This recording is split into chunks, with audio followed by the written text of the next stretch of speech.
अस्सलाम वालेकुम व्यूवर्स। हमने स्टार्ट किया हुआ था पेनफुल शोल्डर सिंड्रोम क्लासिफिकेशन को, जिसके अंदर हमने नियर्स क्लासिफिकेशन को डिस्कस कर लिया था, स्पेशल टेस्ट को डिस्कस कर लिया था। आज हम डिस्कस करेंगे टेंडनाइटिस और बर्साइटिस को किस तरह क्लासिफाई किया गया है और उनके अकॉर्डिंगली कौन से स्पेशल टेस्ट होते हैं बेस्ड ऑन इम्पेयर टिश्यू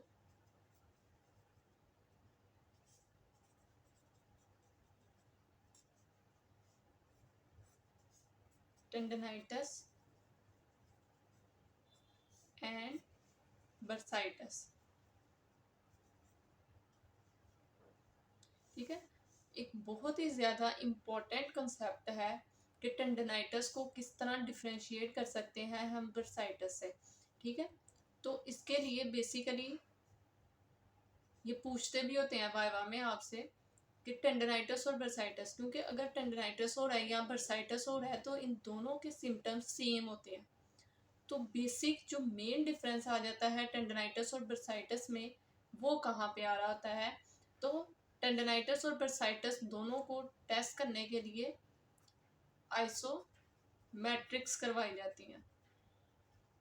ठीक है, अगर आइसोमेट्रिक्स करवाने से पेन आएगी तो इसका मतलब है टेंडनाइटिस है। अगर आइसोमेट्रिक्स करवाने से पेन नहीं आएगी, नो पेन, तो इसका मतलब है कि बर्साइटिस हुआ हुआ पेशेंट को। ठीक है, तो ये बेसिक डिफरेंस होता है जो मस्ट आपको पता होना चाहिए कि टेंडनाइटिस और बर्साइटिस को किस तरह डिफरेंशिएट करते हैं। टेंडनाइटिस में कौन सी पैथोलॉजीज आ सकती हैं? सुप्रा स्पाइनेटस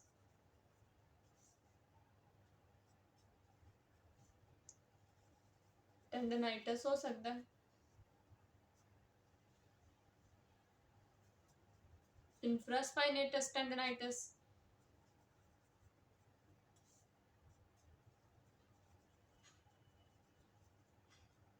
ठीक है। सुप्रास्पाइनेटस टेंडनाइटिस को मैंने प्रीवियस लेक्चर के अंदर बता दिया था कि किस तरह असेसमेंट करते हैं इसकी और कौन सा इसके लिए स्पेशल टेस्ट होता है। इंफ्रास्पाइनेटस का चूंकि फंक्शन होता है, इसने एक्सटर्नल रोटेशन करवानी होती है सिंपली पेशेंट की। तो इंफ्रास्पाइनेटस टेंडनाइटिस को असेस करने के लिए एक्सटर्नल रोटेशन को रेजिस्ट किया जाता है। अगर एक्सटर्नल रोटेशन को रेजिस्ट करने से पेन आएगी तो इसका मतलब है इंफ्रास्पाइनेटस टेंडनाइटिस है। देन आ जाता है बाइसिपिटल टेंडनाइटिस। ठीक है, बाइसिपिटल टेंडनाइटिस को किस तरह असेस किया जाता है, इसके लिए कौन से स्पेशल टेस्ट होते हैं? तो इसके लिए 2 बेसिक स्पेशल टेस्ट होते हैं जो मस्ट पूछते हैं वाइवा में आपसे। वो कौन से होते हैं? यर्गसन्स टेस्ट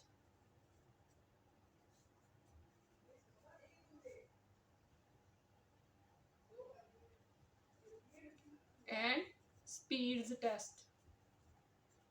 ठीक है, ये वाइवा में मस्ट आपसे पूछते हैं और एमसीक्यूज में भी पूछे जाते हैं ये टेस्ट कि बाइसिपिटल टेंडनाइटिस को किस तरह हम डिफरेंशिएट कर सकते हैं सुप्रास्पाइनेटस इंफ्रास्पाइनेटस टेंडनाइटिस से। तो बाइसिपिटल टेंडनाइटिस को असेस करने के लिए 2 स्पेशल टेस्ट होते हैं, यर्गसन्स टेस्ट एंड स्पीड टेस्ट। अब हम इनको डिस्कस कर लेते हैं, ये किस तरह परफॉर्म करवाने हैं।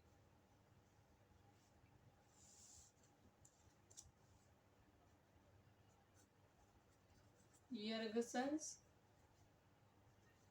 टेस्ट में जो पेशेंट की पोजीशन होगी वो सिटिंग होगी। फॉर एग्जांपल ये पेशेंट है,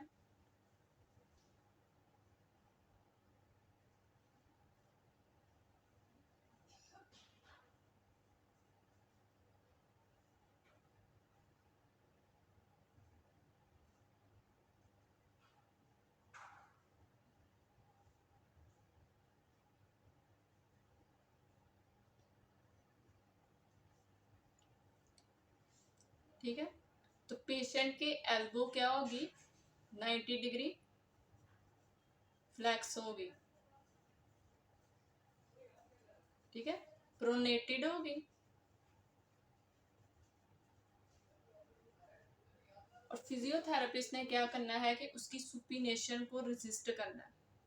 पेशेंट को कहना है कि वो सुपिनेशन करे और उसकी सुपिनेशन को रेजिस्ट करना है फिजियोथेरेपिस्ट ने। ठीक है, अगर रेजिस्ट करने से उसे पेन आएगी बाइसिपिटल ग्रूव में, तो इसका मतलब है कि ये टेस्ट पॉजिटिव है for the bicipital tendinitis. Then discuss कर लेते हैं सेकंड टेस्ट को, स्पीड्स टेस्ट। स्पीड्स टेस्ट, इसमें पेशेंट की जो पोजीशन होगी वो सीटिंग भी हो सकती है और स्टैंडिंग भी हो सकती है।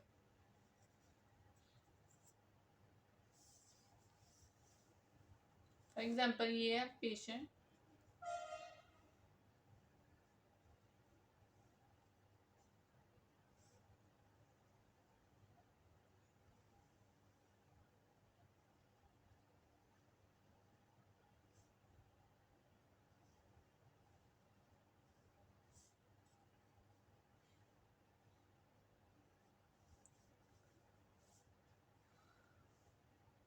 ठीक है। पेशेंट की जो एल्बो होगी ना वो फुली एक्सटेंडेड होगी, एल्बो या आर्म फुली एक्सटेंडेड होगी। पेशेंट को कहना है कि उसने सिंपली ऊपर लेके जाना है, अपने हैंड को फ्लेक्शन करनी है, और फिजियोथेरेपिस्ट ने distal to the elbow resistance को अप्लाइड करना है और रेजिस्ट करनी है पेशेंट की शोल्डर फ्लेक्शन को। ठीक है, अगर तो रेजिस्ट करने से पेन आएगी बाइसिपिटल ग्रूव में, तो इसका मतलब है कि ये टेस्ट पॉजिटिव है फॉर दी बाइसिपिटल टेंडनाइटिस है। ठीक है, तो बाइसिपिटल टेंडनाइटिस के 2 टेस्ट को हमने डिस्कस कर लिया, Yergason test and speed arm test को। नेक्स्ट पैथोलॉजी हो सकती है वो हो सकती है सब एक्रोमियल बर्साइटिस। तो ये मैंने पहले भी डिस्कस कर लिया कि टेंडनाइटिस और सब एक्रोमियल बर्साइटिस को किस तरह डिफरेंशिएट कर सकते हैं। ठीक है, तो अगर आइसोमेट्रिक्स करवाने से पेन नहीं आएगी तो इसका मतलब है कि ये बर्साइटिस है, और अगर आएगी तो इसका मतलब टेंडनाइटिस है। ठीक है, नेक्स्ट जो इसकी कैटेगरी में आ जाती है वो आ जाती है लैब्रल टीयर। ठीक है, लैब्रम टीयर को असेस करने के लिए कौन से टेस्ट होते हैं? क्लंक टेस्ट होता है,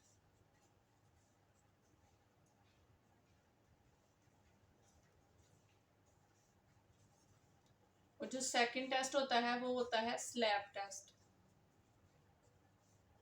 ठीक है, इसको हम कहते हैं सुपीरियर लैब्रम एंटीरियर पोस्टीरियर। ठीक है, तो ये 2 टेस्ट होते हैं लैब्रम टीयर को असेस करने के लिए, क्लंक टेस्ट एंड स्लैब टेस्ट।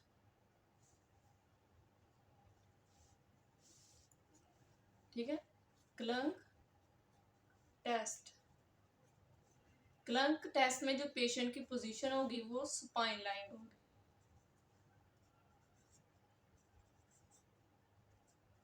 ठीक है, पेशेंट की जो पोजीशन होगी वो स्पाइन लाइन होगी।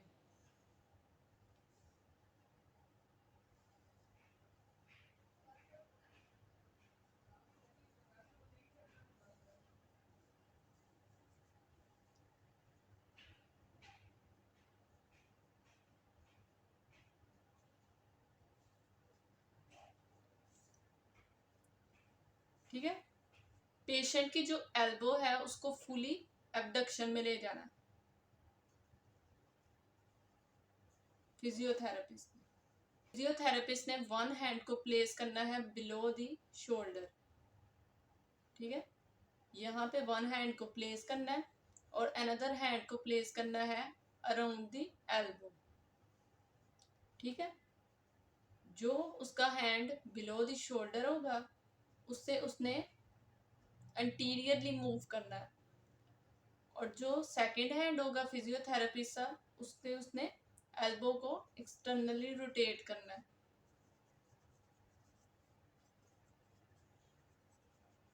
ठीक है, और इस हैंड से उसने अंटीरियर मूव करना है ह्यूमरस को।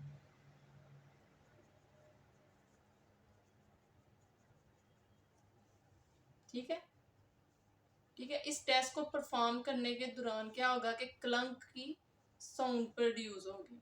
तो इसका मतलब है कि ये टेस्ट पॉजिटिव है फॉर द लेब्रम टीयर, और इसको इसलिए क्लंक टेस्ट भी कहा जाता है। देन डिस्कस कर लेते हैं स्लैप टेस्ट। ठीक है, सुपीरियर लेब्रम, अंटीरियर पोस्टीरियर।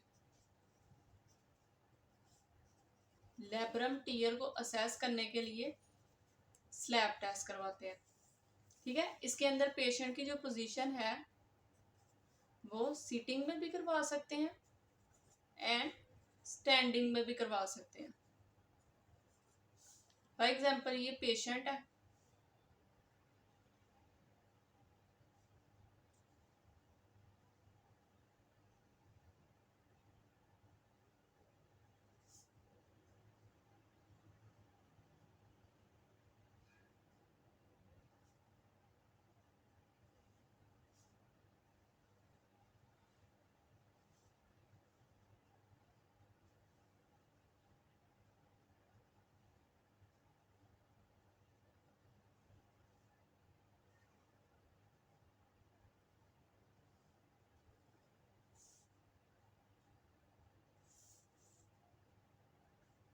ठीक है, पेशेंट की आर्म 90 डिग्री एबडक्शन में होगी।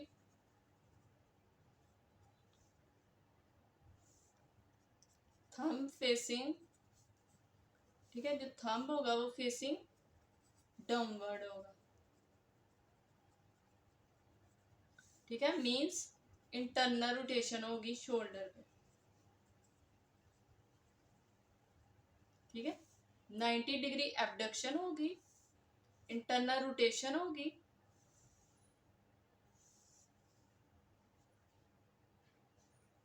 और फोर आर्म प्रोनेटेड होगी। ठीक है, फिजियोथेरेपिस्ट ने पेशेंट को इंस्ट्रक्ट करना है कि उसने सुपिनेशन करने की कोशिश करनी है और उसकी सुपिनेशन को रेजिस्ट करना है।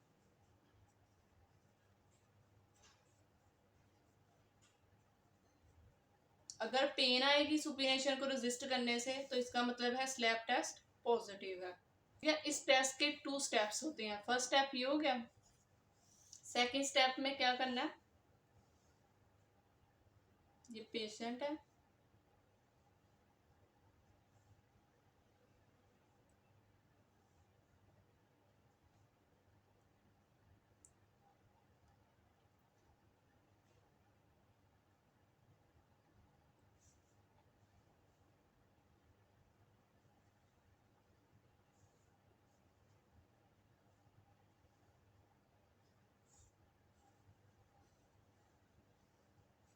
ठीक है। सेकंड स्टेप में पेशेंट को कहना है कि उसने अपने शोल्डर को एक्सटर्नली रोटेट करना है। एक्सटर्नली रोटेट कैसे करना है कि उसका thumb facing towards the ceiling हो।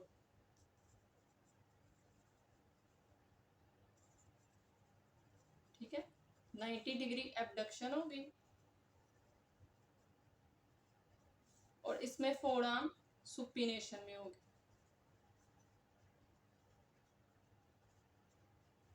ठीक है, फिजियोथेरेपिस्ट ने उसकी रेजिस्ट करनी है प्रोनेशन को। ठीक है, सेकंड स्टेप में नो पेन होगी। ठीक है, फर्स्ट स्टेप में क्या था, पेन आएगी उसे इंटरनली रोटेशन में और जब वो रेजिस्ट करेगा सुपिनेशन को।